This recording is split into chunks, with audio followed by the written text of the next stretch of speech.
Ce sujet, les inégalités de richesse et de revenus, est la plus grande crise morale. Je dirais aussi que c'est une crise spirituelle, en Amérique aujourd'hui, et dans le monde entier.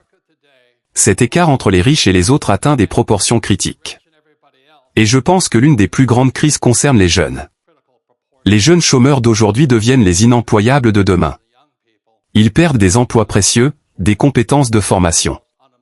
Je vais donc vous montrer, plus qu'une image vaut 1000 mots, quelques images de la rapidité avec laquelle ces inégalités, ainsi que les inégalités d'opportunités, se creusent.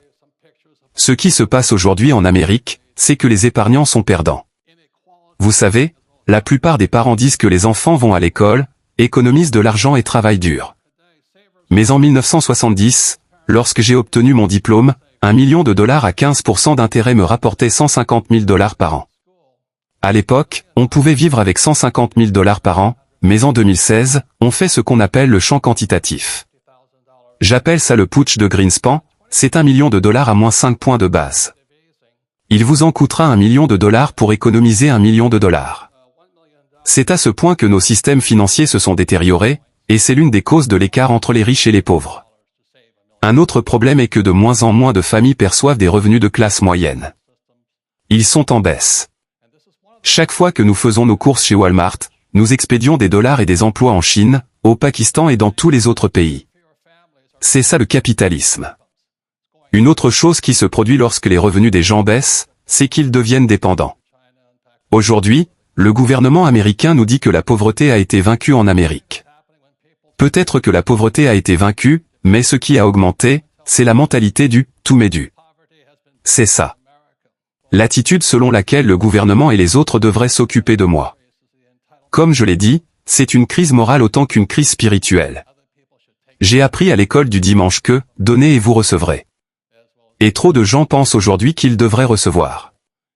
C'est l'autre crise ici, la sécurité sociale. En tant que Japonais, les Japonais appellent cela « la sécurité ». Rire. Je suis raciste, je le sais. Mais de toute façon, j'ai rencontré tellement de gens de mon âge. Il y a environ 75 millions de baby-boomers au sommet de la chaîne du baby-boom. Nous attendons du gouvernement qu'il prenne soin de nous. Cela représente beaucoup de personnes hautement éduquées. C'est une crise. Donc, en 2002, j'ai publié ce livre, La prophétie de Papa Riche. 14 ans plus tard, la prédiction était qu'en 2016, il y aurait un krach financier mondial. Nous sommes en 2016. Et nous voici en 2016. Vous pouvez le voir venir. Au cours des 10 premières années de ce siècle, nous avons connu 3 krachs majeurs. En 2000, il y a eu le krach des dot-com, suivi par le krach des subprimes immobiliers en 2006, puis en 2008, le krach bancaire. La question est de savoir si ce sera le prochain krach. C'est le krach géant de 1929, et chaque fois que j'écoute ces gars sur CNBC, j'appelle ça la vision de bulle, ils n'arrêtent pas de parler du krach géant de 1929. Je vous dis quoi, ce n'est même pas comparable à celui qui arrive, vous savez? C'est pourquoi j'écris et je parle, et je suis très préoccupé par notre avenir, notre bien-être et l'état de l'économie. Je vais donc parler aujourd'hui des raisons pour lesquelles les riches deviennent plus riches, message commercial, mon prochain livre va sortir, mais je vais expliquer certaines des astuces du métier. Pourquoi les gens comme moi deviennent plus riches et les autres pas, et eux, c'est assez intéressant. C'est l'une des raisons pour lesquelles les riches deviennent plus riches. Ce sont les réductions d'impôts de Bush. Les plus grosses réductions d'impôts vont au plus haut, au 10e de % du haut. Merci, George. J'apprécie ça. Vous savez, ils n'ont aucune morale, ces gars-là, je vous le dis. Mais bon. Je suis l'auteur du livre Père riche, Père pauvre. Peut-être devrais-je lever la main. Combien de personnes ont lu Père riche, Père pauvre? Oh, bien. Certains d'entre vous l'ont fait. Qui n'a pas encore lu le livre ici? Oh, bien. Il y a des clients. Je suis heureux de le voir. Comme je le dis à la presse, je suis un auteur à succès. Je ne suis pas un auteur à succès, mais bon. Donc la première fois que j'ai lu le livre Père riche, Père pauvre, c'était une histoire vraie sur mes 2 pères. Et l'histoire commence quand j'avais 9 ans, je grandissais dans une petite ville de plantation de canne à sucre, appelée Gila, à Hawaï. Et j'ai levé la main en 4e année, et je suis allé dans une école très riche, essentiellement blanche. Et j'ai dit, Madame Gérald, quand est-ce que j'apprendrai l'argent? Et elle a dit, quand l'argent? Ne savez-vous pas que l'amour de l'argent est la racine de tous les maux? J'ai dit, pas pour moi, mais je vais vous dire quoi. Et elle a dit, vous êtes ici pour trouver un travail. J'ai dit, non, je ne veux pas de travail. Je veux juste devenir riche. Alors elle m'a dit, va demander à ton père. C'est donc là que Père riche et Père pauvre a commencé. Et mon père pauvre était le directeur de l'éducation à Hawaï. Un homme très intelligent. Doctorat. Il est allé à Stanford, à l'université de Chicago, à Northwestern. Et je suis rentré à la maison et j'ai demandé à papa, j'ai dit, et papa, quand allons-nous apprendre l'argent? Et il a dit, jamais. J'ai dit, pourquoi pas? Il a dit, le gouvernement ne nous autorise pas à vous enseigner ça. J'ai dit, c'est plutôt intéressant. Alors il m'a dit, si tu veux devenir riche, va parler au père de ton meilleur ami. Et c'est un entrepreneur, et un jour il sera un homme très riche. C'est ainsi que commence l'histoire de Père riche, Père pauvre. Quand j'avais 9 ans, je suis allé au bureau de mon père riche, en tant qu'entrepreneur, et il a commencé à nous apprendre, à son fils et à moi, pourquoi les riches deviennent plus riches. Et c'est là que mon éducation financière a commencé. J'ai donc écrit ce livre. Il est sorti en 1997. Jusqu'à présent, il s'est vendu à environ 40 millions de langues, 41 millions d'exemplaires en 50 langues à travers le monde. Je vais vous donner un peu de mon parcours. Je ne le fais pas pour les applaudissements, c'est pour l'argent. Mais bon. Quoi qu'il en soit, c'est Hilo, Hawaï à New York. Je n'ai pas eu de bons résultats à l'école, j'étais un élève médiocre. Mais je l'ai fait, et avoir le vieil homme à la tête de l'éducation n'était pas facile, vous savez. Donc, j'ai eu 2 nominations au Congrès. Une à l'Académie navale américaine d'Annapolis, dans le Maryland. Une à l'Académie de la marine marchande américaine de Kings Point, dans l'État de New York. J'ai donc choisi New York parce que nous sommes les diplômés les mieux payés au monde. Et, c'est moi à Kings Point ici. Et nos salaires de départ pour la plupart d'entre nous étaient d'environ $100 000 par an en 1965. C'était donc plutôt bien à l'époque. Pas grand-chose aujourd'hui, mais c'était plutôt bien à l'époque. Et puis, après avoir obtenu mon diplôme, j'ai obtenu un emploi de 3e officier sur un pétrolier standard naviguant dans le monde. Et c'était un excellent travail, sauf pour une chose, la guerre du Vietnam était toujours en cours et ma conscience morale m'a un peu rattrapé. Et je me suis dit, je devrais peut-être aller faire la guerre. J'ai donc rejoint le corps des marines et j'ai accepté une réduction de salaire, passant d'environ $6 000 par mois à $200 par mois en tant que lieutenant des marines.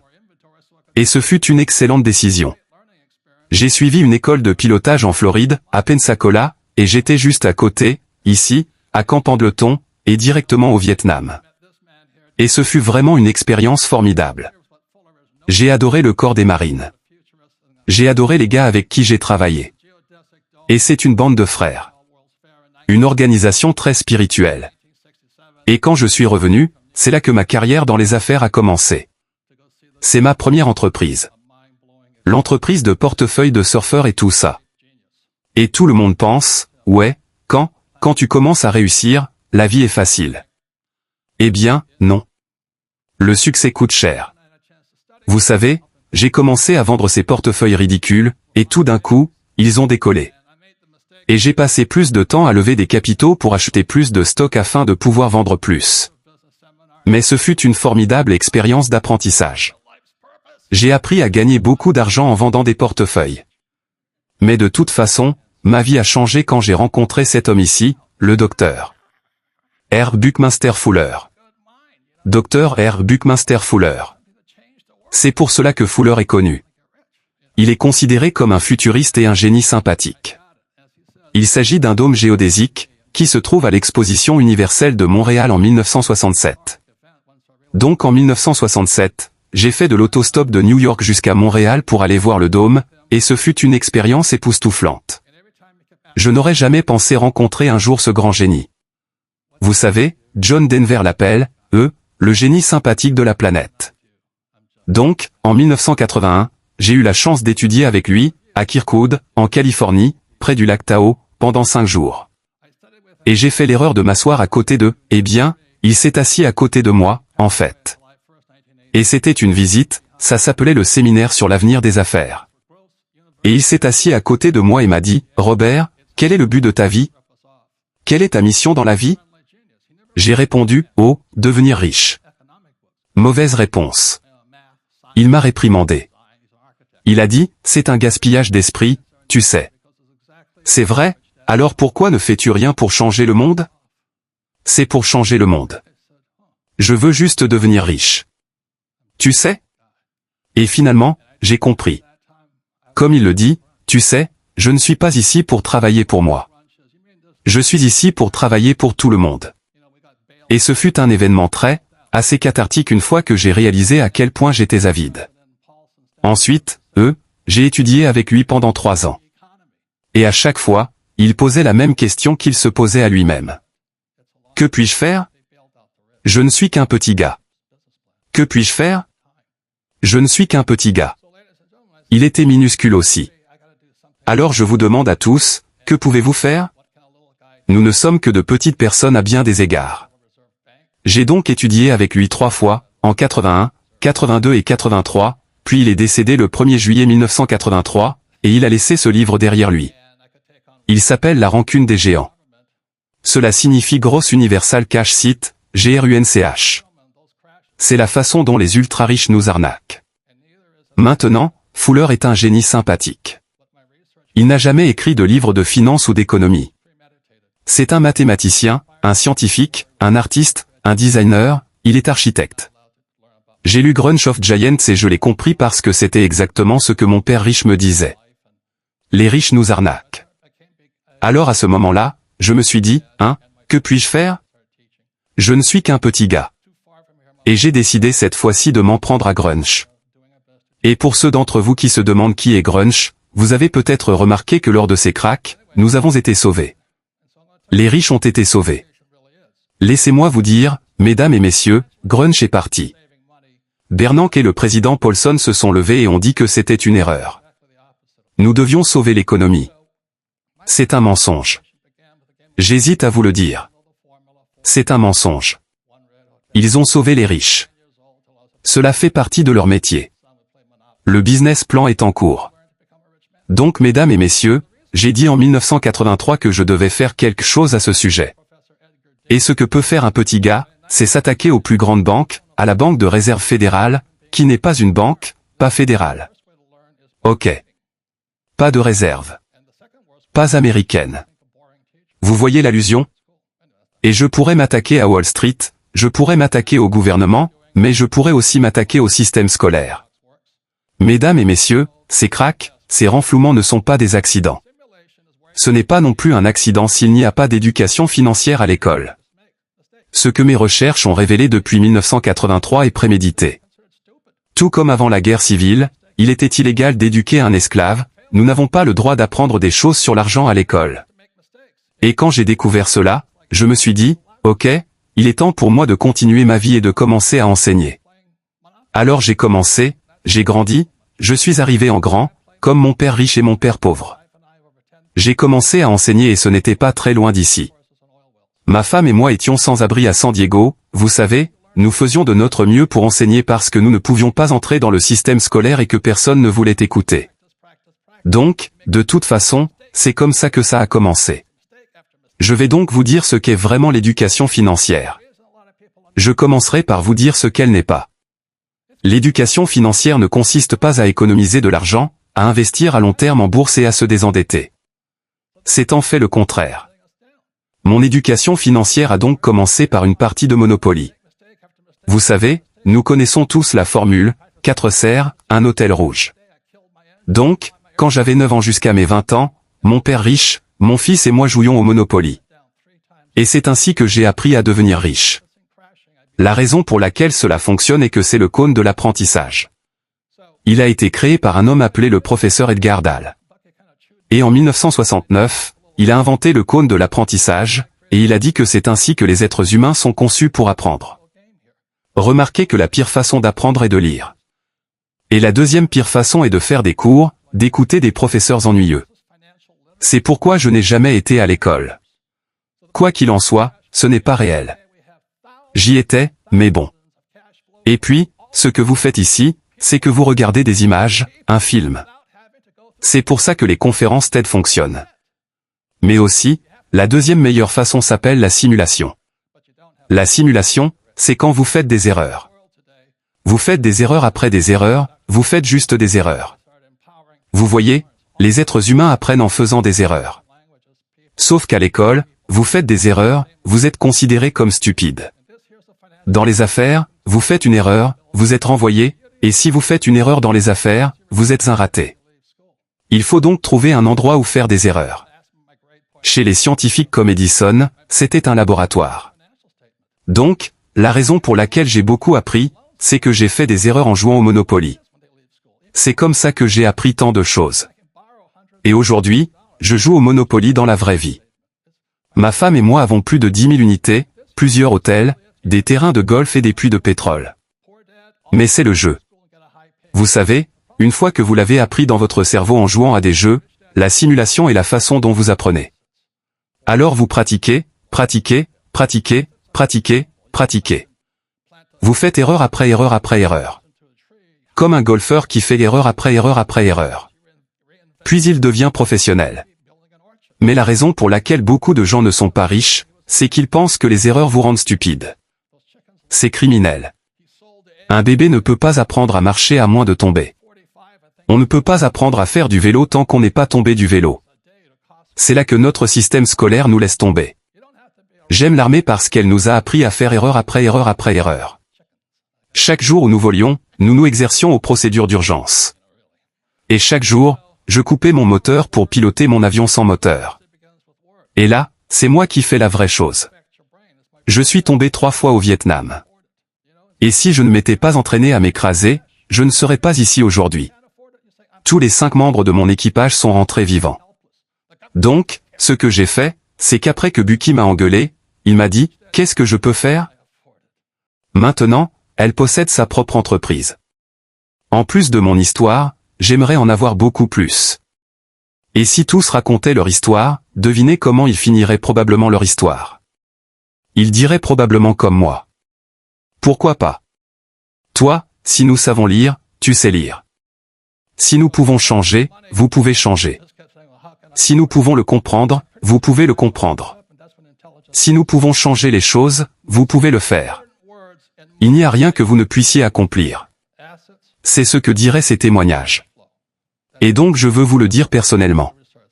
Pourquoi pas vous? Vous avez le cerveau, vous avez l'endurance. Vous avez la vitalité. Vous avez l'intérêt. Vous avez la vie devant vous. Vous avez l'avenir. Vous pouvez le faire. Si quelqu'un peut le faire, vous pouvez le faire. Si l'un d'entre nous peut le faire. Et, nous pouvons tous le faire. Et maintenant, voici ma dernière question. Pourquoi pas? C'est le bon moment, car le XXe siècle touche à sa fin, et nous nous préparons pour le XXIe siècle. Quel bon moment pour fixer vos objectifs, travailler sur vous-même, travailler sur vos compétences. Quel bon moment pour vous ressaisir. Quel bon moment pour commencer ce processus, le développement personnel, grandir, changer, vous développer, avoir un bon plan pour votre argent, pour votre vie et pour votre avenir. Pourquoi pas maintenant? Et j'espère avoir l'occasion de vous voir un de ces jours et de partager avec vous l'expérience, la réaction que vous avez pu avoir à mon message d'aujourd'hui. Et jusqu'à ce que j'ai l'occasion de vous voir de ce côté du monde ou de l'autre côté du monde, dans une école ou un séminaire, ou peut-être que je viendrai parler pour une entreprise pour laquelle vous travaillez un jour. J'espère avoir l'occasion de vous rencontrer d'ici là. Je vous souhaite le meilleur. Je veux que tout ce que j'ai reçu soit à vous et bien plus encore. Que Dieu vous bénisse. Au revoir. Et très vite, votre esprit s'ouvre, et c'est là que l'intelligence entre en jeu. Les mots les plus importants dans le domaine de l'argent sont basiques. Il n'y en a que 4, actif, passif, flux de trésorerie. C'est tout. C'est là que commence l'éducation financière. Je veux dire, revenu, actif, passif et flux de trésorerie. Vous comprenez ces 4 mots, en gros, puis vous pouvez construire votre vocabulaire. L'argent a un langage, mais il n'est pas enseigné à l'école. On enseigne la sécurité de l'emploi par rapport au fait d'être entrepreneur. Vous savez, rechercher la sécurité de l'emploi au lieu de rechercher la liberté financière. Quelqu'un doit prendre soin de vous au lieu de dire je vais prendre soin des autres. En tant qu'entrepreneur, j'ai des milliers d'employés. Vous savez, c'est ce que je suis, c'est mon travail. Créer d'autres emplois, leur offrir une vie sûre et sécurisée. Donc le numéro 1, ce sont les actifs. Le numéro 2, ce sont les passifs, la trésorerie, les flux. Ce sont des passifs. La raison pour laquelle les pauvres et la classe moyenne deviennent pauvres, c'est parce qu'ils pensent que leur maison est un actif. Si vous lisez Père riche, Père pauvre, vous y trouverez plusieurs choses. Les épargnants sont des perdants et votre maison n'est pas un actif. Ce livre est sorti en 1997 et 2007, lors du krach du marché des subprimes, et des dizaines de millions de personnes dans le monde entier ont découvert que leur maison était un passif. Écoutez, si vous utilisez le mauvais mot pour décrire le mauvais problème, vous serez toujours stupide et ruiné. Alors n'appelez pas un passif un actif. Et c'est pourquoi tant de gens sont ruinés. Ils utilisent les mauvais mots. Les mots deviennent chers. L'éducation financière. Changez vos mots, changez votre vie. Ne dites jamais, je ne peux pas me le permettre. Demandez-vous, comment puis-je me le permettre? Travaillez pour acquérir des actifs, pas des passifs. Mesdames et messieurs, nous avons des milliers de clubs de trésorerie dans le monde. Les gens enseignent aux autres. Vous n'avez pas besoin d'aller à l'école pour apprendre à être riche. Donc, le problème est que Bucky Fuller m'a mis au défi. Que puis-je faire? Je ne suis qu'un petit gars. C'est tout. J'ai arrêté de fabriquer des portefeuilles et j'ai commencé à fabriquer des centimes. Ma femme et moi avons créé ce jeu de société sur les flux de trésorerie. Il est aujourd'hui utilisé dans le monde entier. Chaque jour, des dizaines de milliers de personnes s'initient à ce jeu. C'est ainsi que l'on change le monde. Mais si nous changeons vos mots, vous changez votre vie. La meilleure nouvelle, c'est que les mots sont gratuits. Il ne faut pas des millions de dollars pour changer le monde. Il suffit de changer vos mots. Merci beaucoup.